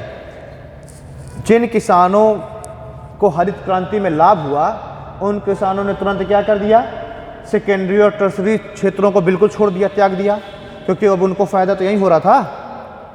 अब अगर जो है किसी किसान का बेटा कह भी रहा कि मैं नौकरी करने जा रहा हूँ, तो किसान क्या कहेगा कि वहाँ तुमको कितना सैलरी मिलेगी, 800 रुपया महीना, उस समय तो यही सैलरी थी ना, और हम ज़मीन में उससे ज़्यादा उगा रहे हैं, क्योंकि 15 गुना अचानक से प्रोडक्शन बढ़ गया, 15 से 20 गुना तक प्रोडक्शन बढ़ गया। तो क्या हो गया, ये जो माइग्रेशन है बिल्कुल रुक गया, सेकेंडरी और टर्सरी सेक्टर बिल्कुल से ठप्प पड़ गए। हरित क्रांति का फायदा भी हुआ तो नुकसान भी हुआ। नुकसान सबसे ज़्यादा कौन झेल गया, इंडस्ट्री सेक्टर, सेकेंडरी। इसीलिए उस दौरान अगर हम देखें 60 और 70 के दशक में, तो इंडस्ट्रियों की स्थापना ही नहीं हो पा रही थी, डेवलपमेंट ही नहीं हो पा रहा था इंडस्ट्रीज़ का। बहुत ज़्यादा इंडस्ट्रियाँ क्या है, क्योंकि उनको वर्कर ही नहीं मिल रहे थे, क्योंकि सब लोग मोस्टली कहाँ जा कर के लग गए, ग्रीन रेवोल्यूशन का फ़ायदा सब ज़मीनों इसमें लग गए अपने खेती पे, ठीक है। तो उस समय तो प्रोडक्शन बढ़िया से हो रहा था, तो जब प्रोडक्शन बढ़िया से होगा तो लोगों का जो एक्सपेंडिचर है, एक्सपेंडिचर भी बढ़ेगा, सीधी सी बात है। और जब एक्सपेंडिचर बढ़ेगा, पैसा आ रहा है तो जिस हिसाब से पैसा आता है उस हिसाब से खर्च होता है। अब अचानक से क्या है, प्रोडक्शन स्थिर हो गया, प्रोडक्शन डाउन जाने लग गया। अब जब डाउन जाने लगा तो यहाँ के जो लोग हैं फिर से क्या हो गए, बेरोजगार होने लगे। लोगों ने अपनी ज़मीनों में जहाँ 10-10 लेबर्स लगा रखे थे, तो अब क्या है, जैसे प्रोडक्शन डाउन हुआ तो लेबर्स को घटाना चालू किया। अब सेकेंडरी और टर्सरी सेक्टर को तो पहले छोड़ चुके थे, उसका डेवलपमेंट हो नहीं पा रहा था, नौकरियाँ वहाँ बची नहीं, यहाँ से क्या हो गए, यहाँ से बेरोजगार हो गए। तो इसीलिए हम देखते हैं पंजाब और हरियाणा में 70-80 के दशक में नशाखोरी बहुत ज़्यादा बढ़ गई। उड़ता पंजाब ना सुना वो भी, देखिए किस समय की वो पूरी स्टोरी है, उसी समय के ये जो पंजाब वगैरह में जो इतना ज़्यादा ये जो नशाखोरी की समस्या बढ़ी, ये उसी 60-70 कह रहा हूँ मैं, लगभग 80-90 के दशक से स्टार्ट हुई। 20-25 साल तो हाई प्रोडक्शन रहा, लेकिन जैसे जैसे 90 का दशक आया प्रोडक्शन डाउन जाने लगा, लोगों के खर्च बढ़ चुके थे। अब खर्च तो अचानक से सीमित किया नहीं जा सकते, तो अब क्या है, यही सब स्मगलिंग, नशाखोरी, चोरी, ये पंजाब और हरियाणा के क्षेत्र में बहुत ज़्यादा अचानक से बढ़ गई। तो यही क्या है, यही पूरा का पूरा है उत्पत्ति ह्रास का नियम,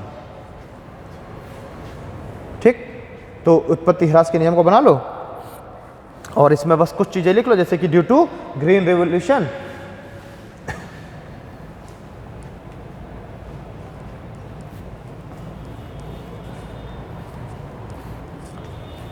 तो अगर आप हरित क्रांति समझ रहे हैं तो फिर इन सब चीज़ों को आप अपने आप इनको समझ ले जाएंगे, है ना, कि किस तरीके से ये सब चीज़ें हुई।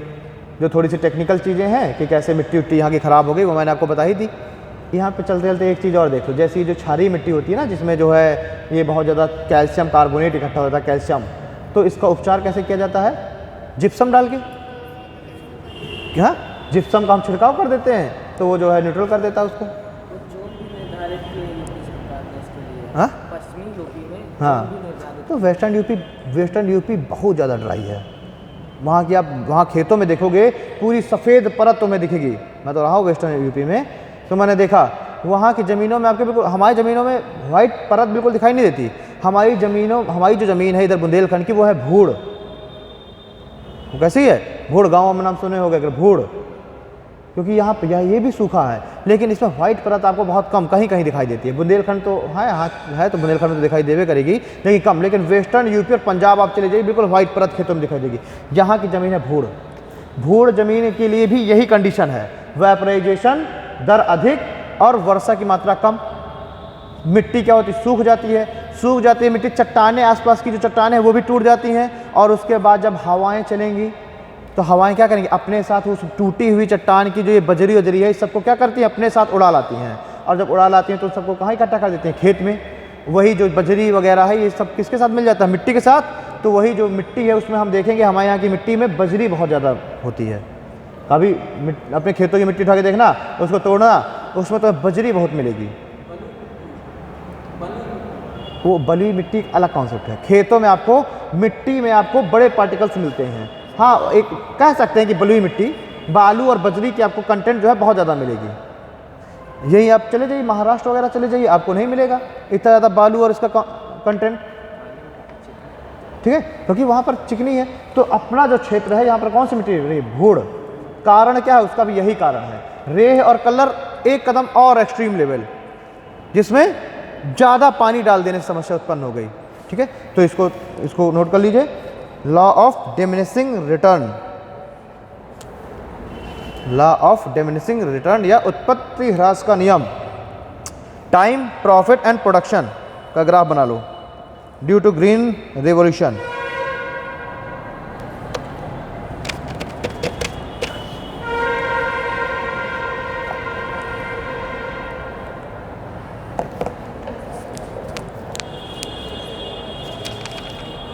ठीक, अब एक हेडिंग डालिए, क्लासिफिकेशन ऑफ फार्मर्स, किसानों का वर्गीकरण। सरकार ने कुछ वर्गीकरण के आधार तय किए हैं, किसानों को भी अलग अलग तरीके से। अभी इसी को हम देखेंगे, यही बहुत बार अभी इकोनॉमी में आगे इसकी बहुत बार चर्चा आएगी।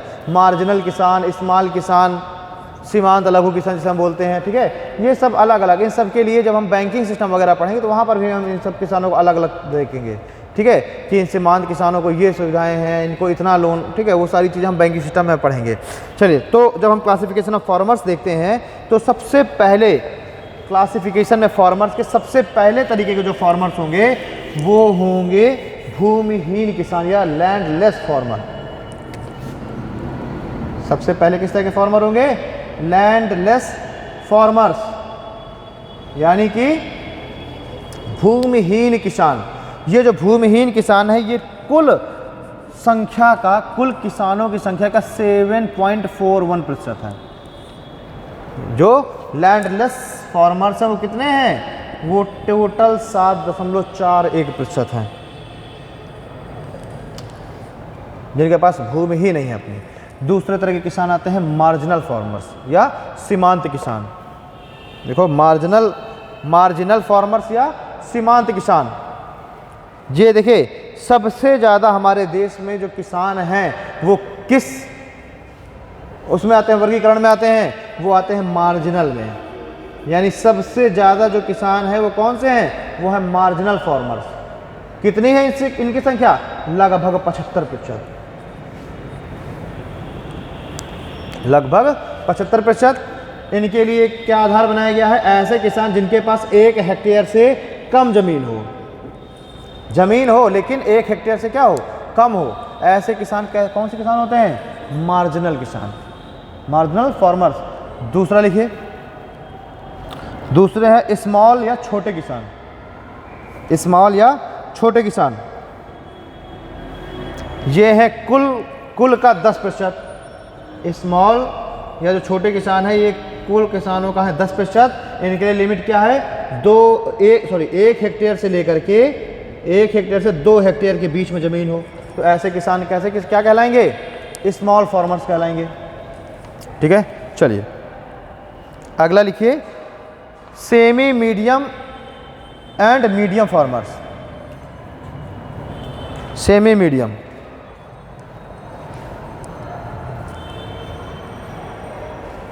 ठीक है, या मीडियम हम कह सकते हैं भाई। स्मॉल से थोड़ा सा ऊपर हो और थोड़ा सा मीडियम लेवल पे हो, ठीक है। तो सेमी मीडियम एंड मीडियम ये दोनों मिला करके हैं 7%। सेमी मीडियम और मीडियम ये दोनों मिला करके कितने हैं? 7% है। इनके लिए लिमिट क्या है? इनके लिए अगर हम लिमिट की बात करें तो सेमी मीडियम के लिए लिमिट है 2 हेक्टेयर से लेकर 4 हेक्टेयर तक जमीन। सेमी मीडियम के लिए 2 हेक्टेयर से 4 हेक्टेयर, और जो मीडियम है उनके लिए लिमिट है 4 हेक्टेयर से 10 हेक्टेयर तक जमीन। 4 से लेके 10 हेक्टेयर, ठीक है। सेमी मीडियम और मीडियम दोनों मिलाकर के 7% है। सेमी मीडियम है 2 से 4 और मीडियम में आएंगे 4 से लेके 10 हेक्टेयर ज़मीन वाले, ठीक है। उसके बाद आपके आते हैं लार्ज फार्मर्स। उसके बाद आते हैं आपके लार्ज फार्मर्स। लार्ज फार्मर्स वो होते हैं जिनके पास 10 हेक्टेयर से ज़्यादा ज़मीन हो। जिनके पास 10 हेक्टेयर से ज़्यादा ज़मीन हो, और जानते हो ये कुल संख्या के कितने प्रतिशत हैं? मात्र 0.24%। ये कुल के कितने हैं जो लार्ज फार्मर्स हैं? 0.24%, 0.24, ठीक है। हमने देख लिया landless farmers, marginal farmers, small farmers, semi medium और मीडियम और लार्ज। 5 तरीके से 5 वर्गों में हमने किसानों को बांटा। बांटने का आधार क्या था? उनके पास एग्रीकल्चर लैंड, ठीक है।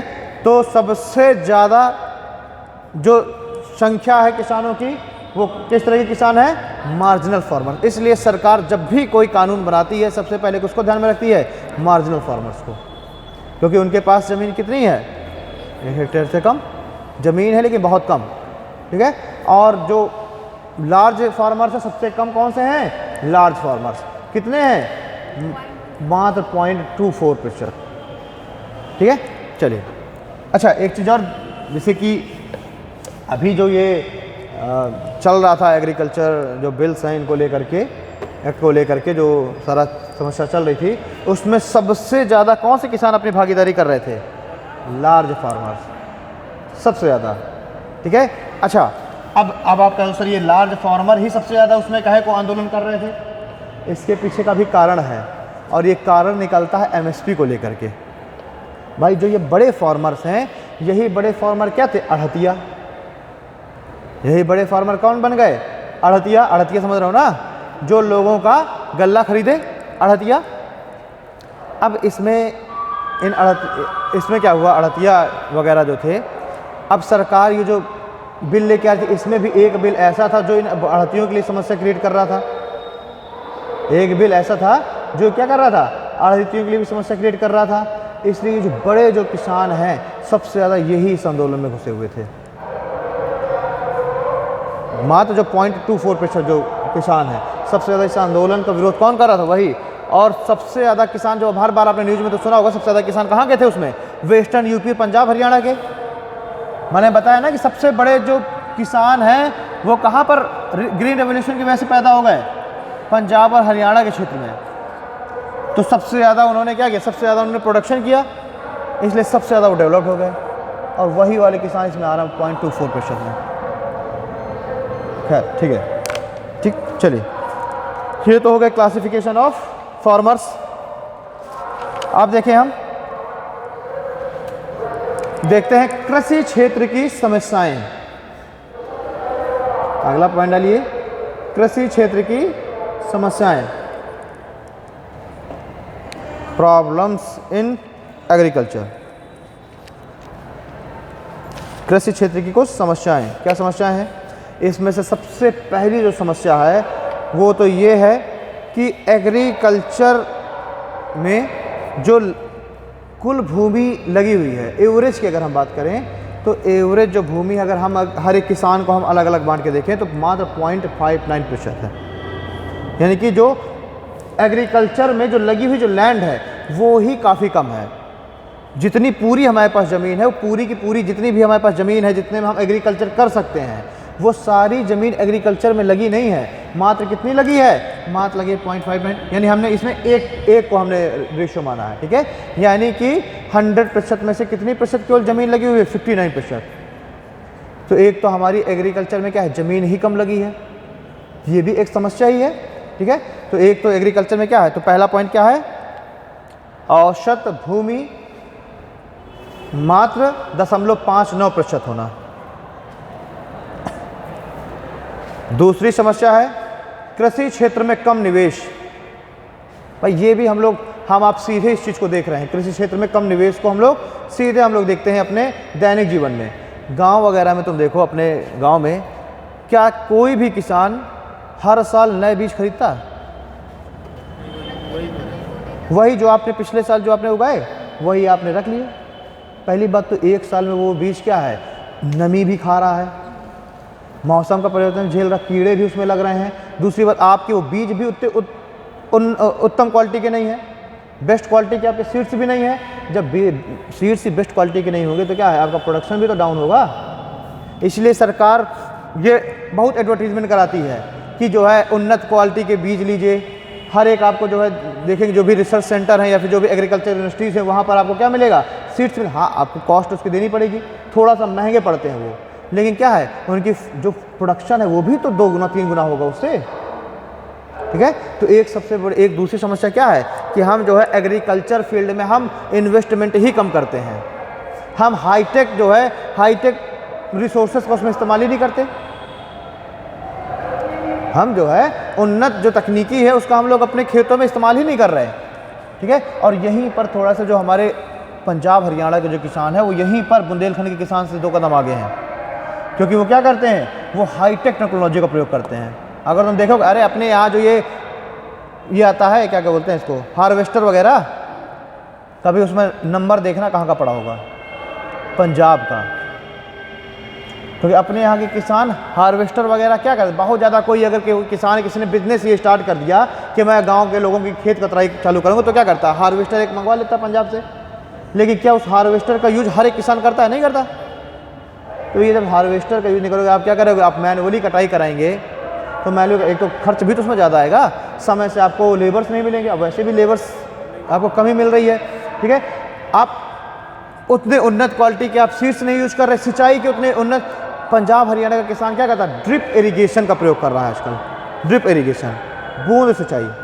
खेतों में उसने क्या किया है, पाइप डाला हुआ है और जगह जगह पर स्प्रिंकल लगाए हुए हैं, वो लगातार घूमता रहता है स्प्रिंकल।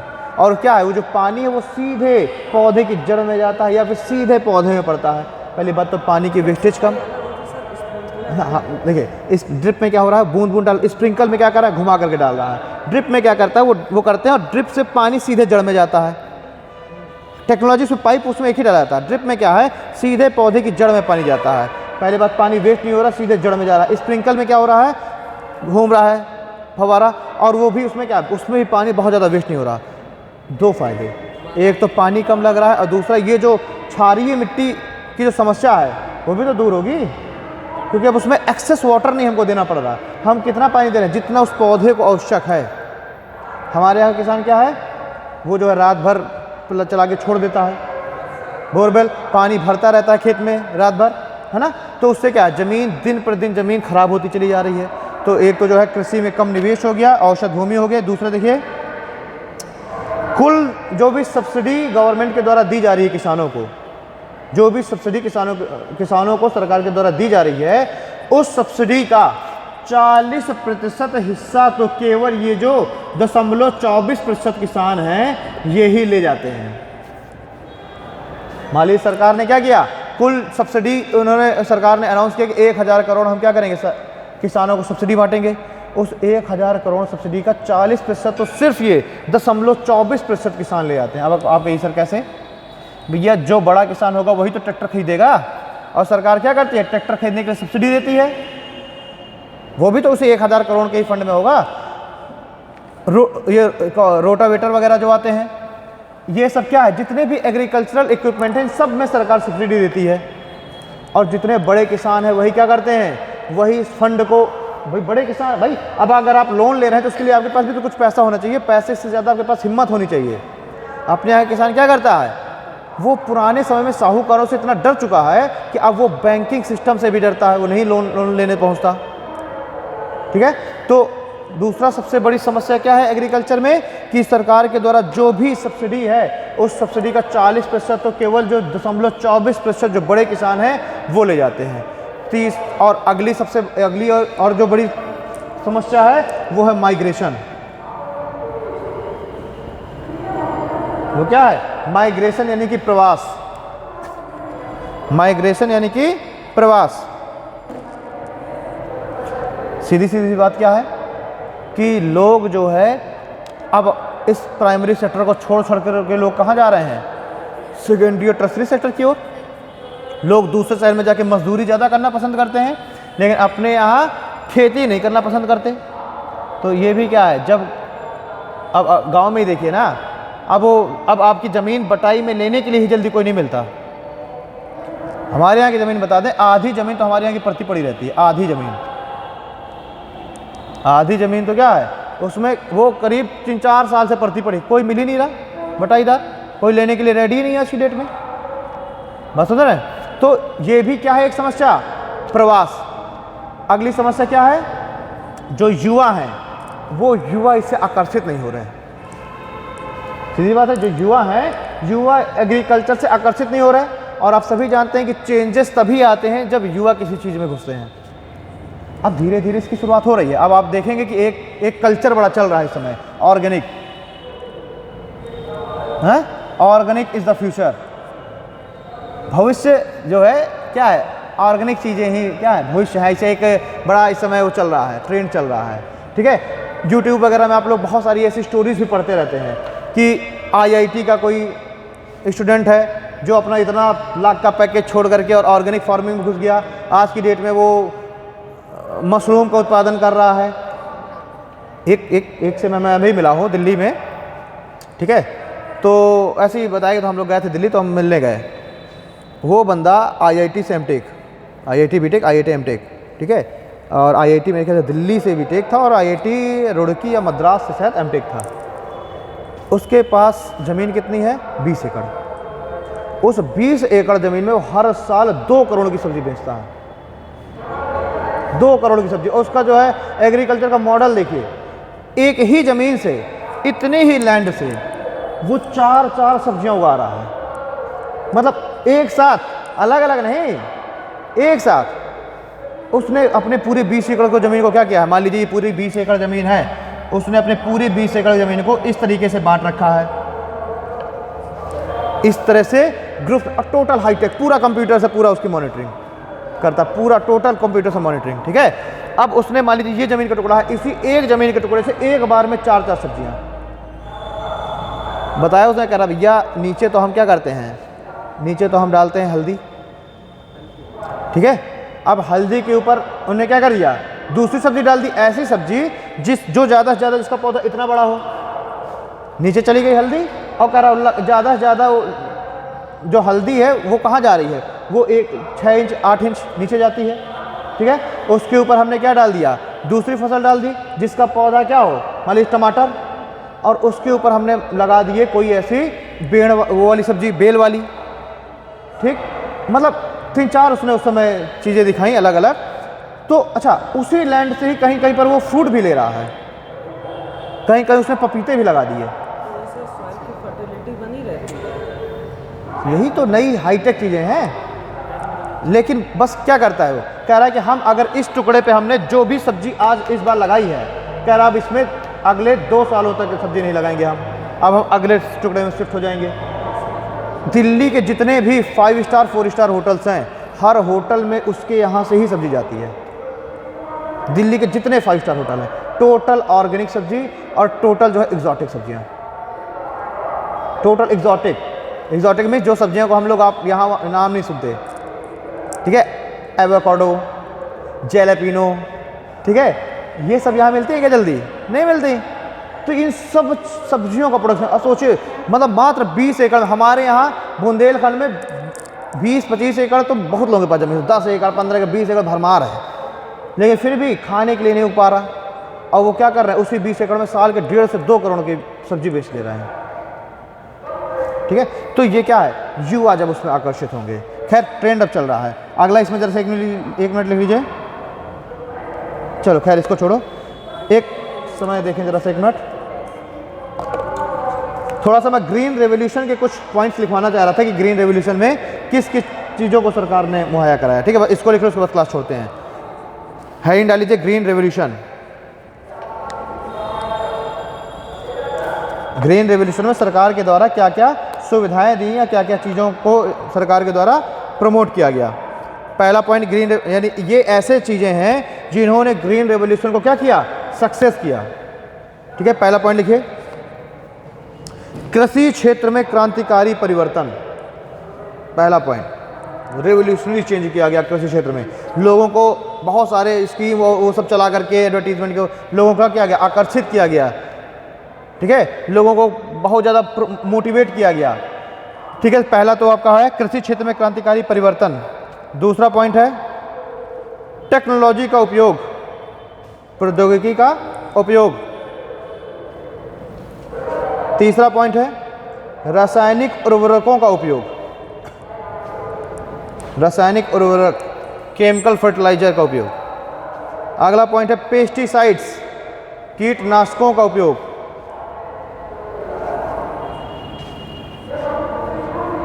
अगला point high yield variety seeds. High yield variety seeds यानी हाई यील्ड मतलब उच्च यील्ड मीन्स उत्पादक क्षमता वाली बीज। हाँ, हाई यील्ड वैरायटी सीड्स यानी उच्च उत्पादकता वाले बीज। और सबसे ज़्यादा इसमें फोकस किया गया था मैक्सिकन सीड्स को, मैक्सिको से मंगाए गए थे गेहूं के बीज, ठीक है। चलिए, अब इसका फ़ायदा क्या हुआ कि भारत ना ही सिर्फ आत्मनिर्भर हो गया बल्कि विश्व के बड़े एक्सपोर्टर्स में शामिल हो गया बहुत जल्द। जहां भारत डिपेंड था दूसरे के ऊपर, तो भारत सेल्फ डिपेंड तो हो ही गया तुरंत प्रोडक्शन खाद्यान्न में, और बहुत जल्द ही क्या हो गया, एक्सपोर्टर्स की लिस्ट में शामिल हो गया, ठीक है। तो ये ग्रीन रेवोल्यूशन के में अपनाए गए कुछ क्या हैं, साधन हैं। अब इन्हीं साधनों में से ही कुछ साधन ऐसे हैं जिन्होंने उस समय तो बहुत तेज़ी के साथ प्रोडक्शन बढ़ा दिया, लेकिन आज की डेट में क्या है, वो वही नुकसान पहुंचा रहे हैं ये सारी चीज़ें। ठीक है। तो ये तो हो गया आपका ग्रीन रेवोल्यूशन। अगली जो हम लोग क्लास है इसमें हम लोग देखेंगे ग्रीन रेवोल्यूशन के कुछ नकारात्मक परिणाम देख लेंगे। पूर्वी भारत में हम लोग देख लेंगे कि हरित क्रांति विफल क्यों रहा। ईस्टर्न इंडिया में यानी उड़ीसा में क्यों विफल रहा। वेस्ट बंगाल में भी चलाया गया था लेकिन वहाँ पर भी विफल रहा। उड़ीसा, वेस्ट बंगाल और बिहार, कभी बिहार का नाम सुने हो? ग्रीन रेवोल्यूशन में बिहार बहुत फ़ायदा मिला बिहार को? नहीं, बिहार, उड़ीसा, वेस्ट बंगाल इसमें ग्रीन रेवोल्यूशन चलाया जरूर गया था लेकिन क्या है, ग्रीन रेवोल्यूशन यहाँ सक्सेस नहीं हो गया, ग्रीन रेवोल्यूशन विफल हुआ। हमेशा ग्रीन रेवोल्यूशन में आपने 3 ही जगह सुना होगा, पश्चिमी उत्तर प्रदेश, पंजाब और हरियाणा, सिर्फ 3 जगह है। बाकी आपने ना ही बंगाल का नाम सुना होगा, ना बिहार, ना उड़ीसा। चलाया वहाँ भी गया था लेकिन विफल रहा। तो क्या कारण रहे विफलता के वो हम लोग देखेंगे, ठीक है। चलिए ठीक है। उसके बाद फिर मंदी के कारक वगैरह सरकार द्वारा उठाए गए कदम, कुछ चीज़ें हैं, ये चीज़ें हम लोग नेक्स्ट क्लास में। मंडे को क्लास तो चलेगी लेकिन मैं रहूँगा या नहीं रहूँगा ये पता नहीं। पॉलिटी की ही क्लास होगी शायद, अगर मैं नहीं आता हूँ, आप आता हूँ तो हो सकता है पॉलिटी जगह आपको कोई और कुछ पढ़ा दे, वो आज मैं बात कर लेता हूँ, ठीक है। तो हो सकता है कि मनीष सर तो फर्स्ट मीटिंग में आएंगे ना, सेकंड मीटिंग में हो सकता है राजू त्रिपाठी सर आके पढ़ा दें आपको, क्योंकि मंडे को मैं अवेलेबल रहूँगा नहीं तो, ठीक है जी।